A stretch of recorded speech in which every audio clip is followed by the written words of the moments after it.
Well, joining me now in studio is Rob Dew and Joe Biggs, and we are going to break down the wild and wacky world of science and technology today.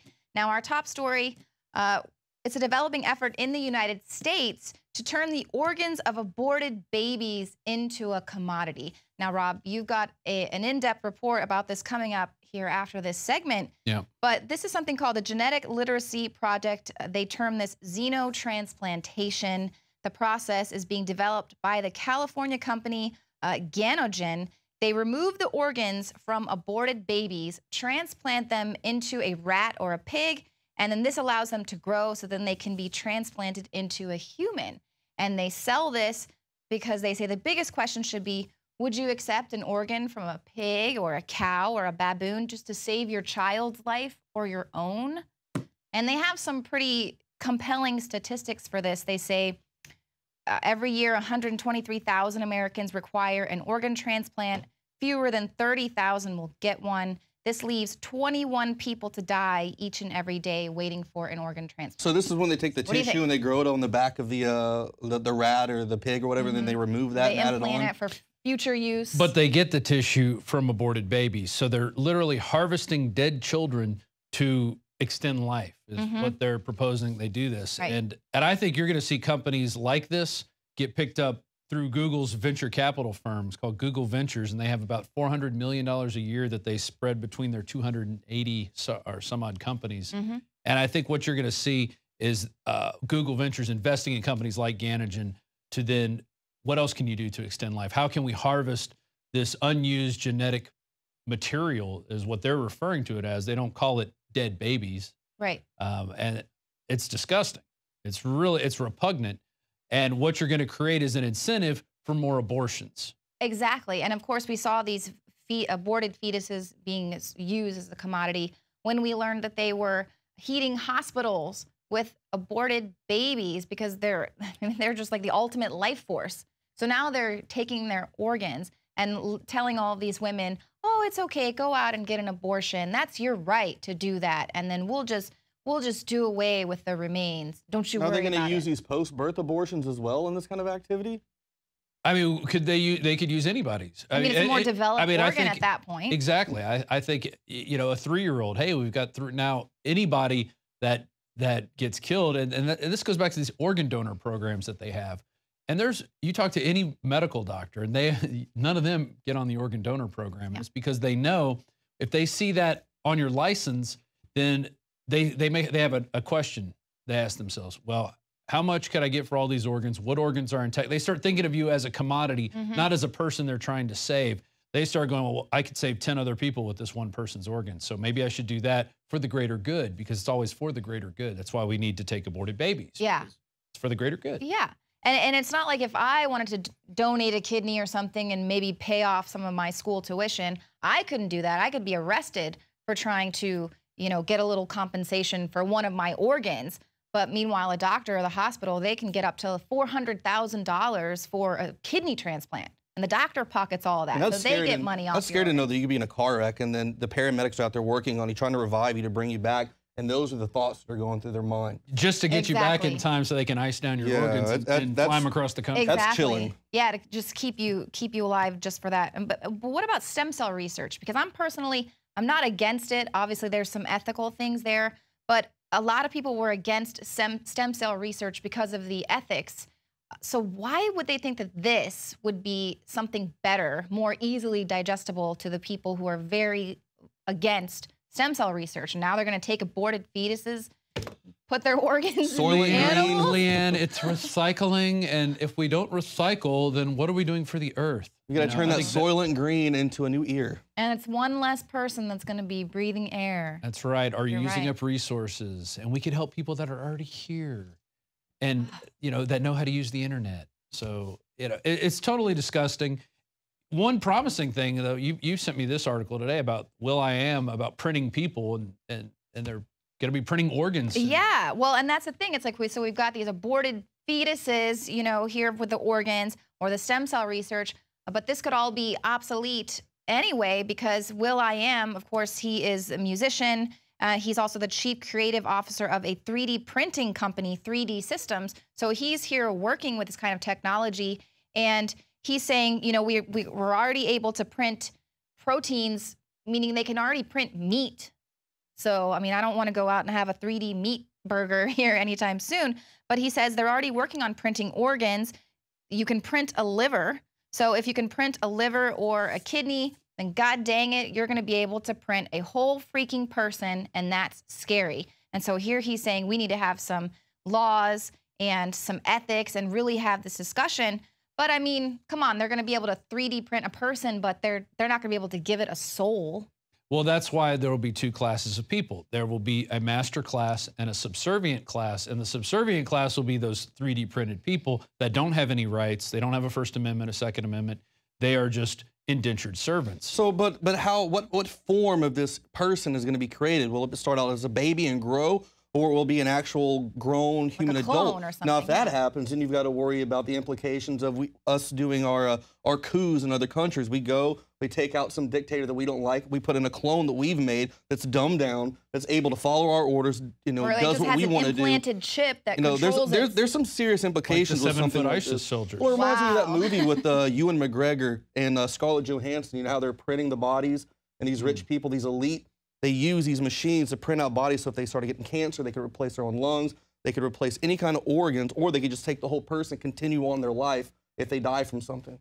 So right. that's something really that scares me. I don't. The Pentagon going there with their whole brain initiative to figure out how to create these brains. How does the brain work? How do humans develop? What is their essence? What is the soul? I mean, so they can put it in these cloned. They disappear people. They clone someone else that they know that they can use, manipulate, and I mean that is something that that gives me goosebumps. We seem to be catching up with our dystopic nightmare films that people have made throughout the years, and we're starting to catch up to that. What's interesting, the report I have coming up, I kind of end it with an article from the BBC News, which came out in 2006. Human species may split in two, and it talks about from interbreeding and selective breeding and stuff like that. They're actually in 100,000 years, there'll be two different classes of people, the master class and the subservient class.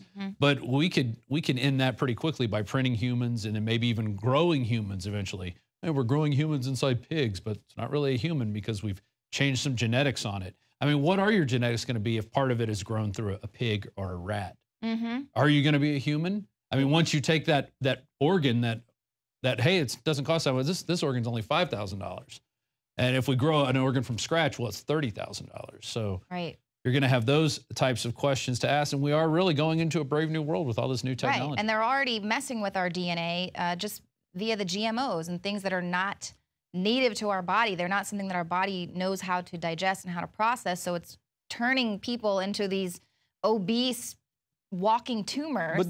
And you know, your children's children are taking on some of that. Well, do you think those animalistic instincts from these animals are going to pass over into people though as well when that's added on, when that becomes part of the DNA and it starts switching? I'm sure everything gets passed along. All your genetic makeup, it gets down into the DNA, into the blueprints, and then from there you can just make copy after copy. So it's pretty interesting what's going on. And Google, of course, is at the heart of all this. They want their CEO Bill Maris says, you know, we'll be able to live till we're 500 in the future. And I mean, I can't see that being maybe 30 years away before they start having the ability to do these types of things. You know, 5 years ago, we didn't even have an iPhone. Right. You know, now we've got the iPhone 6 already. I mean, look, people like Henry Kissinger are still alive. So there's obviously some sort of serum, something that they're already working on this technology here. But Google is just a search engine. Do no evil. Conspiracy theorist. Yeah. Well, it's all very interesting, but unfortunately, it seems like it is just the beginning. So let's take a look at that report from Rob Dew. How old are you in real time? 28. I'm 105. If you had as much time as I have, what would you do with it? If I had all that time, I sure as hell wouldn't waste it. The movie End Time seems to be a perfect metaphor for what's going on in our daily lives now. We don't seem to ever have enough time. Even though with all this great technology and all these advances, we're still always running behind, trying to catch up, never getting enough done. Come on, help yourselves. Take the time, it's free. You put enough time in the wrong hands, you upset the whole system. Let's hope so. Well, Google may have a solution for that, as they do for everything else. In fact, there's a Google executive that thinks we can live to be up to 500 years old. Bloomberg Business reported that Google Ventures CEO is in the search for immortality. That's right, Bill Maris has up to $425 million a year that he could spend on venture projects out there, and he's looking for companies that will slow aging, reverse disease, and extend life. Google Ventures has close to $2 billion in assets under management, with stakes in more than 280 startups. They fund things like Google Glass, driverless cars, SpaceX. And Google X is working on a pill that would insert nanoparticles into our bloodstream to detect disease and cancer mutations. But how will we pay for this immortality, and what will be the cost to you and I? Will it be through xenotransplantation, where they take actual organs from aborted babies and grow them inside rats and other animals and then implant them into you? Do you want to be responsible for the death of another human being so you could live longer? Well, there's a biotech company in Redwood City, California, which is doing just that.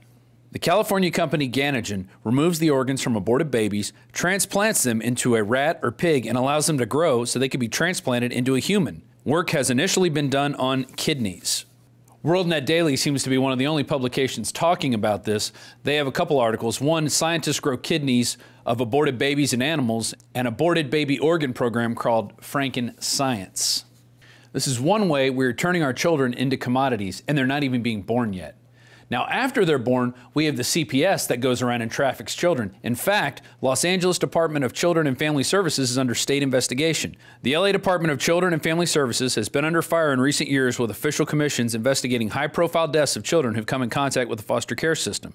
Investigators are looking into allegations that officials in Los Angeles DCFS office engaged in a series of baby trafficking activities and cover-up extending back 15 years, involving possibly large numbers of babies. And these kids had a high price tag. They estimate that 21,000 kids that went through this system, they were getting $25,000 apiece for them, and taking them out of the system and transferring them to families with these large fees. And so the supervisors are getting kickbacks, the employees are getting kickbacks, so what they need is more kids. So they go after your family. Oh, you don't want vaccines for your kids? Maybe we're going to call CPS. Oh, you don't want to treat your kid for eczema using the steroid cream like the CPS recommends? Well, we're going to take your kids. And that's what happened to a family in Washington State recently. They had a home birth of twins, and they didn't want to bring them to the doctor because they felt their kid's immune system hasn't been developed yet. Well, due to pressure from their family, they called the paramedics to come check on their kids. The paramedics said the kids are fine, but they recommend they bring them to a doctor. And they said, no, we're going to wait till their immune systems get better. Well, the next day, CPS shows up and goes, hey, your kid has eczema. We recommend this steroid cream. And they go, well, we're treating it with natural antibiotics and creams like coconut oil. And they said, no, if you're not using the steroid cream, we're going to take your kids. So they took their kids for a while. Then they got them back, but now they're under investigation. They're under the heel of the CPS. And if they don't march and cross every T and dot every I, they're going to come and take their kids. And because of that oppression, they decided to flee the state. Well, then they got busted down in California. And before being arrested, the mother, Carrie Ringo, actually told a cameraman, send a message to America for me. Children don't belong to the government belongs to the people. When our children become commodities, it lessens their value. You can't put a value on human life. You really can't. Although they're trying to do that with this healthcare system where they're going to have to budget healthcare for you and we may have to create death panels. They're trying to put a price tag on human life. They're trying to say some lives aren't worth as much as others.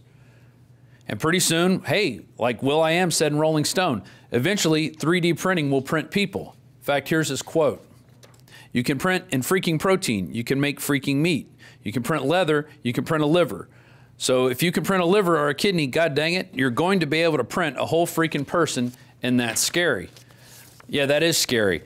We may split into that human species, that subservient class and that master class a lot earlier than H.G. Wells ever predicted. So try to remember that when you see headlines like Google exec says we can live to be 500 or forever, or we're going to merge with machines. Look at the human cost now and ask yourself, is it worth it? This has been Rob Dew for Infowars.com and Infowars Nightly News. Well, that's it for the show tonight. Thank you for joining us. If you are watching us on YouTube, hit the subscribe button, and then you can head over to prisonplanet.tv. Your subscription there will allow you to get instant access to over 18 years worth of content. You're not going to find that on YouTube. And of course, you can share your username and password with up to 20 people at the same time And of course, you help us to run this operation, and we certainly appreciate it. So that's it for the show tonight. We will see you here tomorrow at 7 p.m. Central.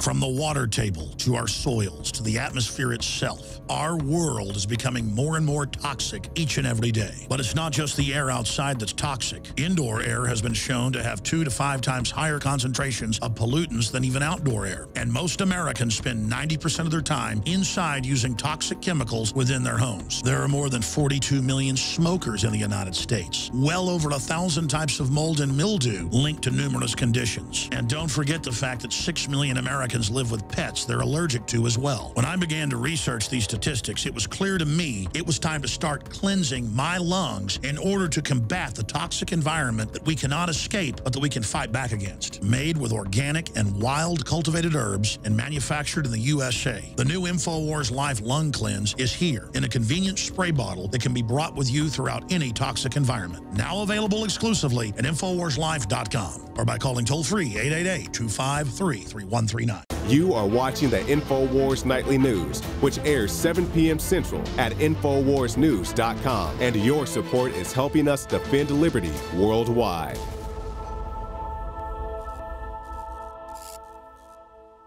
Move that They and add it implant on. it for future use. But they get the tissue from aborted babies. So they're literally harvesting dead children to extend life is what they're proposing. They do this. Right. And I think you're going to see companies like this get picked up through Google's venture capital firms called Google Ventures. And they have about $400 million a year that they spread between their 200. Ganogen, they remove the organs from aborted babies, transplant them into a rat or a pig, and then this allows them to grow so then they can be transplanted into a human.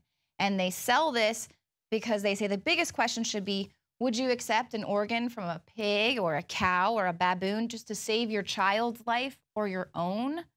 And they have some pretty compelling statistics for this. They say every year 123,000 Americans require an organ transplant. Fewer than 30,000 will get one. This leaves 21 people to die each and every day waiting for an organ transplant. So this is when they take the tissue and they grow it on the back of the rat or the pig or whatever, and then they remove. Story. It's a developing effort in the United States to turn the organs of aborted babies into a commodity. Now, Rob, you've got an in-depth report about this coming up here after this segment. Yeah. But this is something called the Genetic Literacy Project. They term this xenotransplantation. The process is being developed by the California company.